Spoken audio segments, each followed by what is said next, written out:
और पुत्र के न होने पर यह क्रिया कौन करे, यह सब मुझसे कहिए।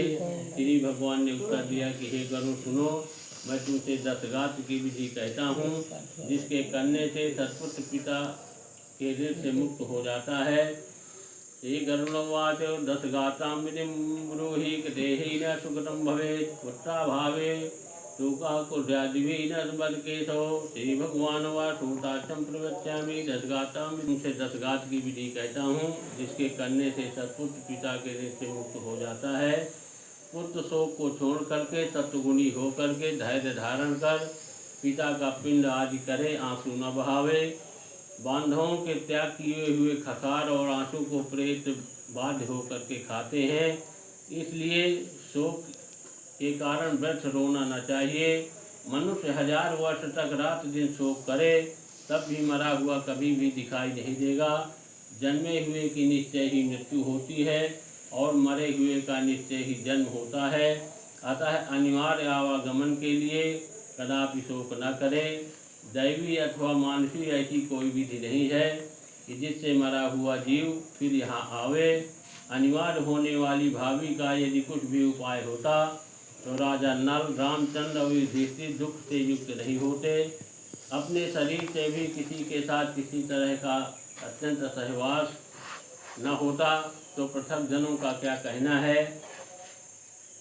नाम मृत्यंत संवासः कस्यचित् तेन चित्तसा।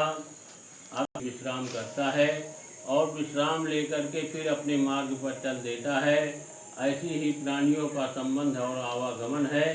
प्रातः काल जो भोजन योग्य वस्तु बनाई जाती है, सायं काल में वह नष्ट हो जाती है। उस अन्न के रस से उस शरीर में क्या स्थिरता है, नहीं। इस दुख की औषधि विचार और चिंतन है। अतः अज्ञान से उत्पन्न हुए शोक को छोड़ करके पुत्र मृतक की क्रिया करे। पुत्र के न होने पर मृतक की वधू करे, उसके भी न होने पर मृतक का सगा भाई क्रिया करे, अथवा ब्राह्मण की क्रिया शिष्य करे, अथवा सपिंडन करे। हे गरुड़, मनुष्य के पुत्रहीन होने पर जेठे अथवा छोटे भाई या उनके पुत्र पौध आदि 10 गात्र आदि करे। एक पिता से उत्पन्न हुए भाइयों में यदि एक पुत्रवान हो तो उसी पुत्र से सब पुत्र वाले हैं, ऐसा मनु ने कहा है। एक पुरुष की यदि बहुत सी स्त्रियां हों, उनमें से एक को पुत्र उत्पन्न हो तो उसी पुत्र से सब पुत्रवती हैं। यदि सब पुत्रहीन हो तो पिंडदान करे, क्रिया का लोप न करना चाहिए। मित्र भी न हो तो पुरोहित पिंडदान करे। कोई स्त्री या पुरुष जो इष्ट मित्र की क्रिया करता है, वह नाथ प्रेत संस्कार करने के कारण कोटि यज्ञों के फल का भागी होता है। हे गरुड़, पुत्र का पिता का 10 गात्र आदि करना चाहिए।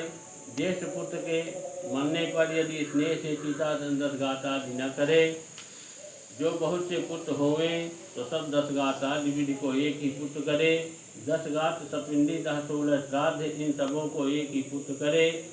धन विभाग होने पर भी एक पुत्र ही को 10 गात्र आदि करना चाहिए, परंतु संवत्सर श्राद्ध आदि में जिनमें संपत्ति का विभाग हो, उन सबको पृथक पृथक करना चाहिए। इसलिए ज्येष्ठ पुत्र भक्तिपूर्वक 10 गात्र को और 10 गात्र करे और 10 गात्र करने तक नित्य एक बार भोजन करे, भूमि में सोवे, तथा शुद्ध रहे, तथा ब्रह्मा के ध्यान में तत्पर रहे।